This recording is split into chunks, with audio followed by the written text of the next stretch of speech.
Halo tuan-puan, apa kabar semua? Semoga anda semua sentiasa sehat dan fit selalu dan berjaya dalam apa jua yang anda lakukan. Dalam video kali ini, saya ingin berkongsikan tentang temuduga pegawai tadbir dan diplomatik ataupun PTD. Ramai yang berminat untuk menjadi PTD, tapi bukan senang nak jadi seorang pegawai tadbir dan diplomat. Anda telah melepasi ujian atas talian dan anda juga telah melepasi PAC, Profession Assessment Center. Sekiranya anda telah melepasi kedua tapisan ini, anda sampai ke peringkat temuduga, pastikan anda buat yang terbaik dan buatlah persediaan yang sangat rapi. Dalam video yang sebelum ini, saya telah sediakan beberapa tips, iaitu saya merungkaikan 8 bidang utama PTD. Untuk perkongsian kali ini, saya ingin berkongsikan 12 perkara yang perlu anda buat sebelum anda hadiri temuduga PTD. Beberapa video yang sebelum ini ada dalam pautan ataupun link di bawah dalam deskripsi berkaitan dengan persediaan anda sebelum hari temuduga dan juga semasa hari temuduga. Dan tips-tips tersebut, perkongsian tersebut anda boleh juga gunakan untuk temuduga PTD. Mari bersama dengan saya kita rungkaikan.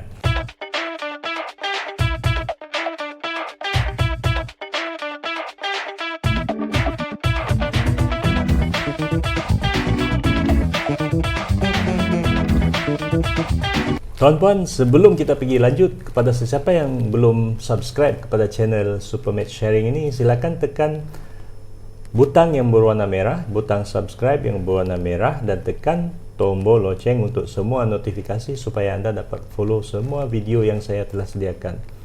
Video yang sebelum ini banyak yang berkaitan dengan persediaan sebelum temuduga dan juga persediaan semasa hari temuduga. Contohnya penyediaan file, dokumen-dokumen, penyediaan resume anda dan persediaan pada diri anda sebelum hari temuduga dan juga pada hari temuduga tersebut, dan tips bagaimana anda nak masuk bilik temuduga, dan semuanya ada dalam pautan di bawah. Subscribe itu adalah percuma, dan sekiranya anda subscribe, anda boleh ikuti semua video-video tersebut. Terima kasih kepada yang telah subscribe kepada channel Supermatch Sharing ini. Tuan-puan kena ingat, dalam perkhidmatan awam kita ada banyak skim, Jadi skim PTD ini adalah skim yang paling premier sekali sebab ia banyak jawatan-jawatan yang tinggi, pengurusan tertinggi. Contohnya jadi KSU, jadi KSN, jadi KPPA, ketua-ketua jabatan kebanyakannya adalah PTD. Namun demikian, sekiranya anda hendak menjadi seorang PTD ini, anda pastikan anda memiliki nilai yang terbaik, Dan bukan sahaja bila anda nak bekerja kelak, anda nak jadi ketua, asyik mengarah sahaja, asyik memberi arahan dan sebagainya. Anda kena mengamalkan sistem ataupun formula 360 degree leadership. 360 degree leadership, baca buku The Leadership by John Maxwell. Anda juga perlu mengamalkan nilai HOT, HOT, humble, obedient and teachable. Bila anda jadi seorang PTD kelak, jangan hanya jadi fikir anda nak jadi ketua, nak memberi arahan sana sini, nak mengubah ini itu. Jangan. Pengalaman saya selama lebih 17 tahun dalam servis sebagai seorang PTD ini, saya telah melalui banyak liku-liku dalam perkhidmatan. Namun demikian, saya tak pernah dibenci. Saya tak tahulah, mungkin ada orang benci di belakang, tapi pengalaman saya nampak tak ada orang benci saya, tak ada orang komplain pasal saya. Saya tak pastilah di belakang, tapi yang saya pasti, saya boleh bekerjasama dengan semua golongan penyawat awam. Tak kiralah mereka ni di kumpulan sokongan 3, sokongan 2, dia pemandu ke, dia pembantu takbir, penolong pegawai takbir, dia bos, dia KSU ke dan sebagainya. Yang penting kita kena bawa nilai kita yang terbaik dalam kita menjawat mana-mana jawatan sahaja. Yang pertama, pastikan anda berdoa. Berdoalah ikut kepercayaan anda dan amalan anda. Kerana dalam apa-apa juga yang kita lakukan, pastinya kita memohon berkat daripada pencipta kita. Berdoa sebelum hari temuduga dan sebelum anda pergi temuduga pada hari tersebut, doa anda tu terpulang pada anda lah, ya.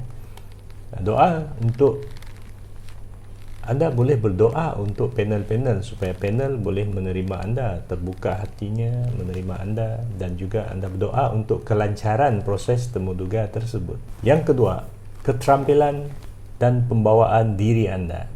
Keterampilan ni bermaksudnya dari hujung rambut anda sehingga ke kasut anda. Anda pastikan anda menunjukkan gaya seorang eksekutif, ya. Jangan pergi temuduga PTD pakai tie, lepas tu pakai kemeja panjang saja, tak mencukupi. Anda perlu pakai seperti gambar yang saya tunjukkan ini, pakai long suit yang gelap, baju kemeja putih, dan tie itu bolehlah pakai warna hitam ataupun biru ataupun warna merah, ya. Tak perlu ada corak-corak yang banyak lah. Dalam video yang sebelum ni saya ada kongsikan. So kalau ada garis-garis sikit boleh, ya. Tapi jangan yang berada corak gambar pelakon, gambar artis, gambar pokok, gambar bunga, gambar kucing dan sebagainya, ya. Pakai tie yang berwarna plain, ya, berwarna kosong. Warna merah, biru, kuning pun boleh, warna hitam pun boleh. Kemeja warna putih paling sesuai. Pemakaian anda, ya. Kalau anda pakai long suit ataupun blazer tu, jangan pakai blazer warna kelabu lepas tu seluar warna hitam. Pakailah yang seragam, ya. Kalau satu set long suit, anda sediakanlah. Sekarang anda sudah seorang graduan kan, ataupun anda fresh graduate, sepatutnya anda dah ada satu long suit yang dah disediakan untuk pergi temuduga ataupun untuk kerja kelak. Dan bila anda dah bekerja, pastikan anda belilah satu set. Okay. Dan rambut sekiranya anda lelaki, pastikan anda trim, bagi kemas.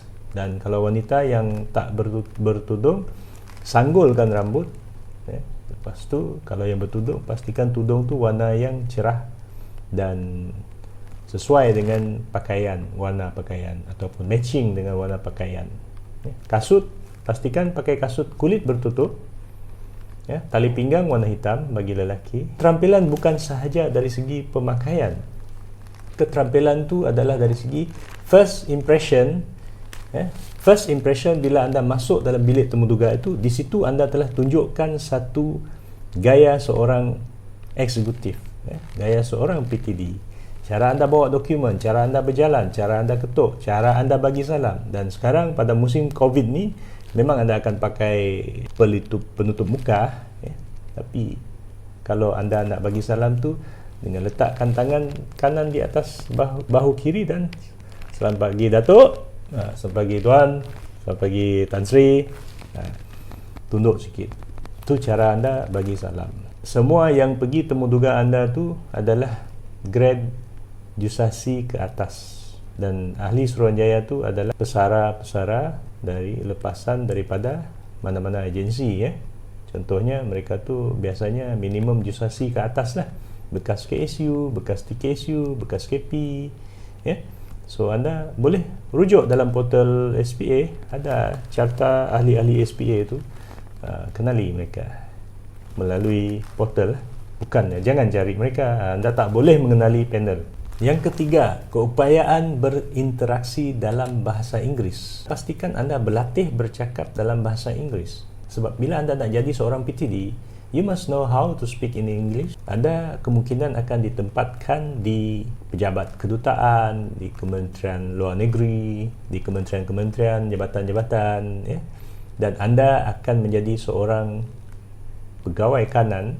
Mungkin anda akan mengetuai satu unit.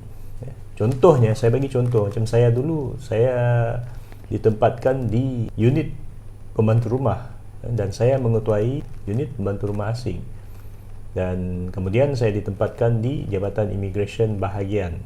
Saya menjadi ketua Immigration Bahagian dan saya akan pergi, ya, mewakili jabatan untuk bermesyuarat dengan Timbalan Menteri, ya, Menteri Negeri lah, ya, dan juga pemimpin-pemimpin bahagian, contohnya residen dan juga yang berhormat, ya, mereka ni seringkali menggunakan bahasa Inggeris. We must know how to speak good English. Anda perlu bercakap bahasa Inggeris dengan kemas dan betul, ya, dari segi tata bahasanya, the grammar, ya, dan sebutan. Pastikan anda boleh bercakap bahasa Inggeris. Bila anda ditanya dalam bahasa Inggeris, anda perlu jawab dalam bahasa Inggeris. Kalau ditanya dalam bahasa Malaysia, anda boleh jawab dalam bahasa Malaysia. Yang keempat, tenang dalam tekanan. Ini paling penting.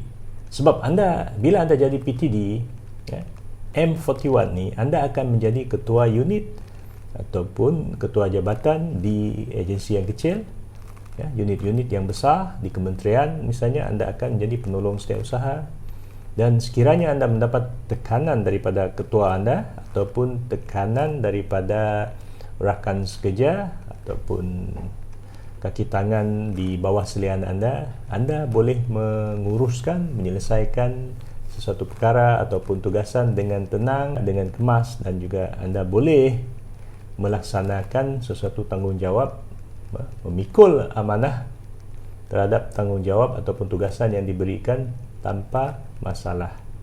Sekiranya anda menggelabah, anda sejenis yang baran, anda sejenis yang tak boleh mendengar tekanan ataupun amarah daripada ketua, susah bagi diri anda. Anda akan mula mengadu, lepas geram dan sebagainya, dan anda tak boleh buat kerja dengan sempurna. Dan ini akan menimbulkan ketidaksenangan daripada rakan sepejabat ataupun organisasi anda. So, pastikan anda boleh bertenang dalam tekanan. Masa anda menjawab tu pula, anda perlu menjawab dengan tenang. Bila diajukan soalan-soalan yang berbentuk tekanan, ya, dan sebagainya, anda boleh menjawab dengan tenang, profesional. Yang kelima, ciri kepimpinan. Ciri kepimpinan ni sangat penting bila anda pegang jawatan grade M41, pegawai tadbir dan diplomatik ini. Memerlukan anda memiliki ciri kepimpinan yang sangat tinggi.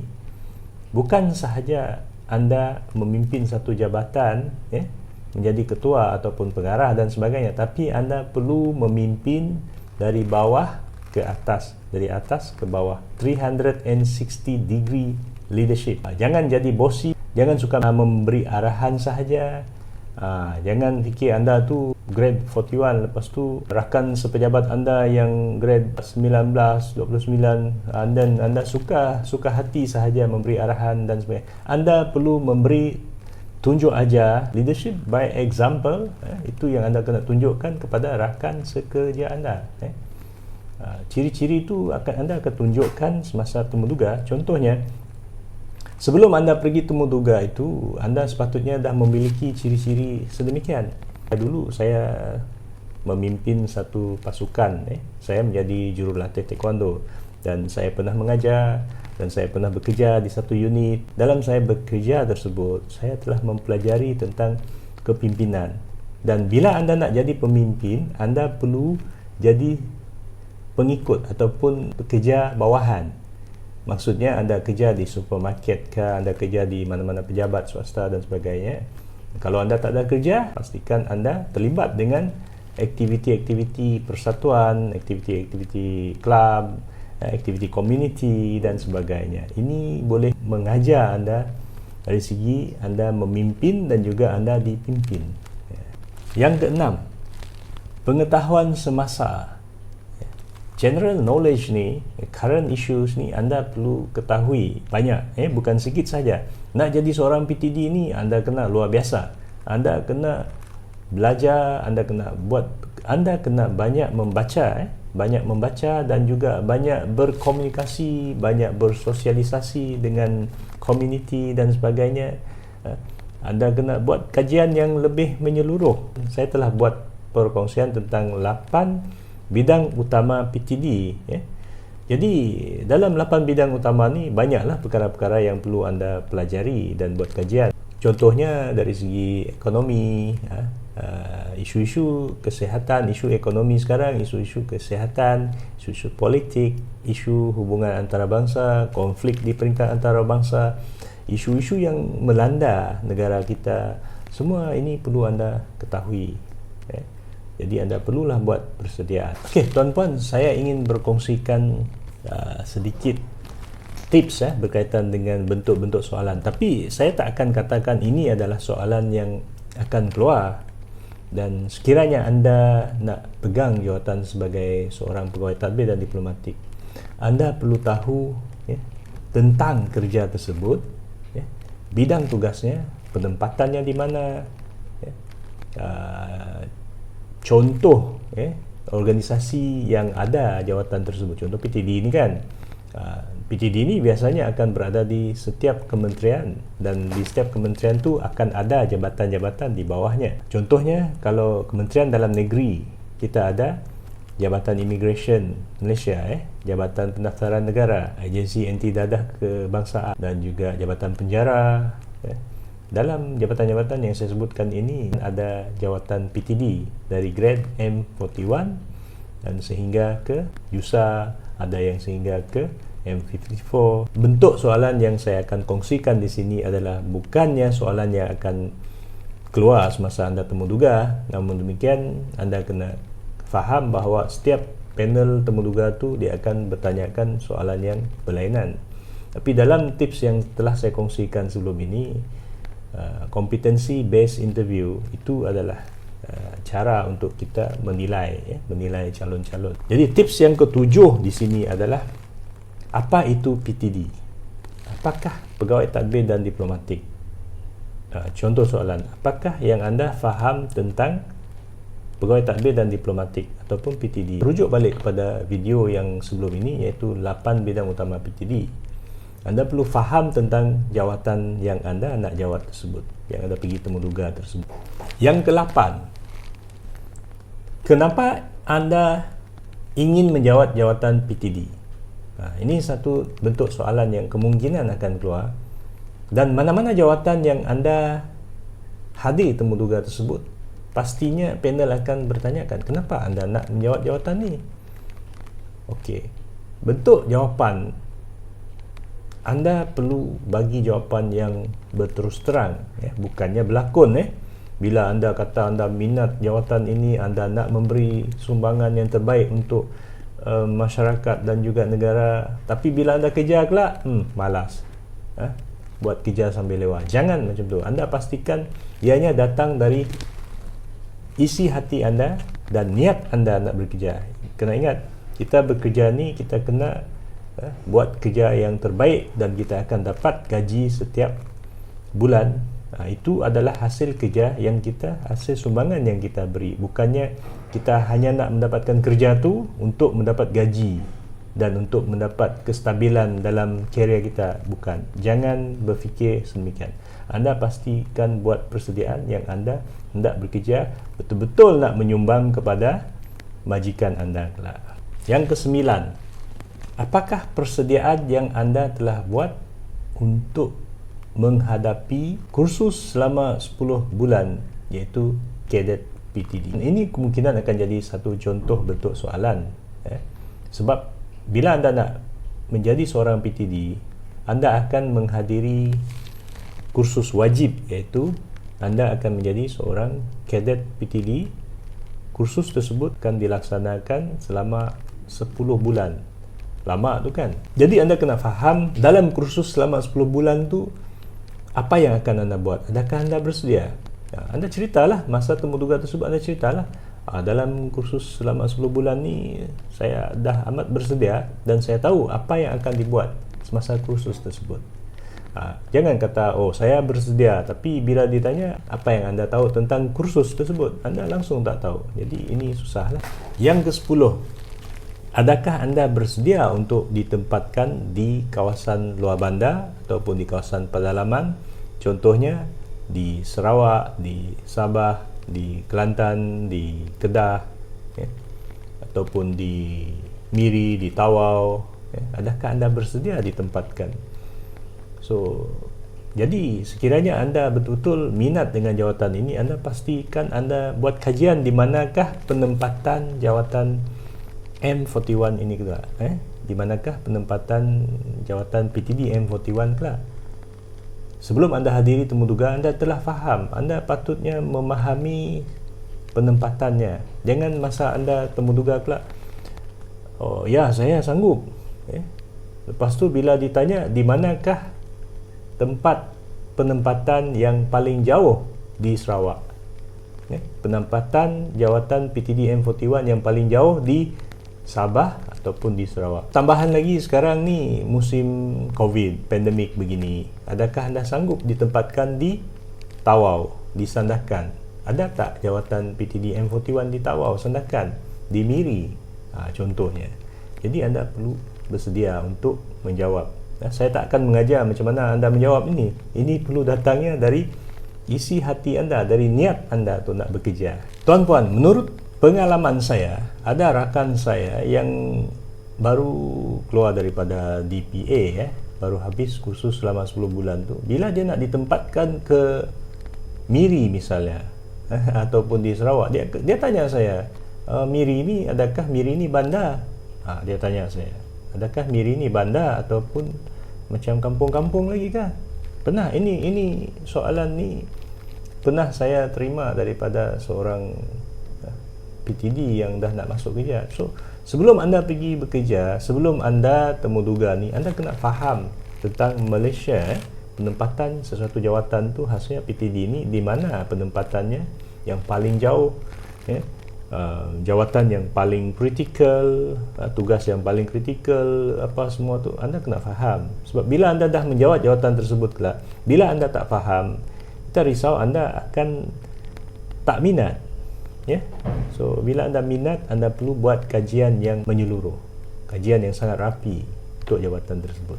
Yang ke-11, isu antarabangsa. Anda nak jadi pegawai tadbir dan diplomatik, anda perlu tahu isu-isu semasa bukan sahaja dalam negara kita, tapi di luar negara, isu-isu antarabangsa, isu yang bertahun-tahun dahulu dan juga yang baru.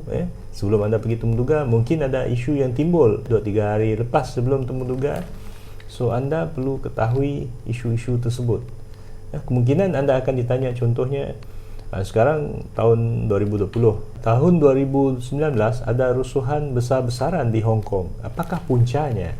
Apakah anda faham tentang rusuhan di Hong Kong 2019?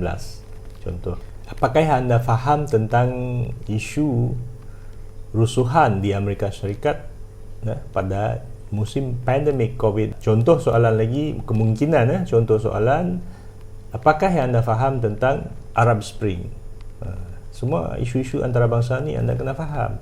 Tuan-tuan, bila anda nak menjawab kepada isu-isu antarabangsa ni, isu-isu semasa ni, pastikan anda jawab dengan betul, dan anda perlu ada fakta, masukkan, selitkan beberapa fakta dan berkaitan dengan isu tersebut. Jangan sembarang jawab saja, tapi nanti anda jawab salah. Yang ke-12, apakah yang anda faham tentang ekonomi negara? Kita dilanda pandemik COVID-19 sejak Mac sehingga kini. Jadi anda perlu faham tentang apakah bentuk-bentuk bantuan yang telah diberikan oleh pihak kerajaan persekutuan, bagaimanakah kita menjana ekonomi negara kita dalam musim pandemik begini, dan yang secara asasnya, secara amnya, bagaimanakah kita mendapatkan hasil negara, bagaimanakah perbelanjaan, dari manakah hasil negara kita. Semua tu kita kena faham. Tuan-tuan kena faham dan kena kaji. Jadi bila bentuk soalan tentang apakah yang anda fahami tentang ekonomi negara ni, anda perlu ada satu huraian yang profesional, yang berfakta, dan anda perlu buat satu kajian yang menyeluruh. Ambil masa anda baca dan fahami semua isu-isu tersebutlah. Tuan-puan, dalam video ini tadi saya hanya berkongsikan tentang 12 tips yang saya boleh kongsikan bersama anda. Namun demikian, anda boleh cari dalam link di bawah. Saya ada buat beberapa video sebelum ini berkaitan dengan persediaan anda sebelum temuduga dan juga pada hari temuduga. Saya ringkaskan video ini kerana saya tak campurkan lagi dengan tips-tips lain. Banyak lagi tips-tips lain tentang penyediaan dokumen dan sebagainya. Itu anda semak dalam video-video yang lepas. banyak lagi tips sebenarnya. Kalau saya nak masukkan dalam satu video terlalu panjang, mungkin 2-3 jam. Tapi dalam video ini saya ringkaskan perkara yang lebih menjurus kepada persediaan untuk temuduga PTD. Tuan-tuan kena ingat, dalam 30 saat pertama itu adalah penentu bagi temuduga tersebut. Sekiranya anda gagal dalam 30 saat pertama itu, kemungkinan anda akan gagal dalam temuduga tersebut.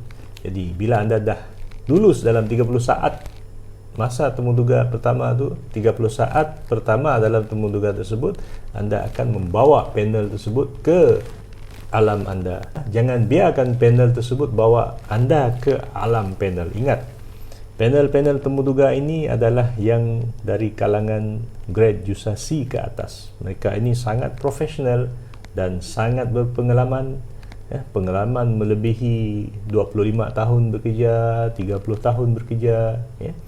So anda pastikan anda yang bawa mereka ke alam anda. Pastikan anda menarik minat mereka, ya, dengan nilai-nilai anda yang saya telah sebutkan tadi itu. Buatlah persediaan yang sangat rapi. Okey tuan-puan, terima kasih kerana sudi bersama dengan saya sehingga ke penghujung sesi perkongsian berkaitan dengan temuduga, pegawai tadbir dan diplomatik M41 ini. Bagi sesiapa yang belum lagi subscribe kepada channel ini, silakan tekan butang subscribe di bawah dan tekan tombol loceng supaya anda dapat mengikuti video-video baru yang akan saya kongsikan kelak. Bagi yang sudah subscribe, terima kasih banyak. Dan subscribe tu adalah percuma, jadi sila tekan butang subscribe di bawah. Semoga anda semua sentiasa sihat dan fit selalu dan berjaya dalam temuduga PTD M41 ini dan juga berjaya dalam apa yang anda lakukan. Sekian, terima kasih. Kita jumpa lagi.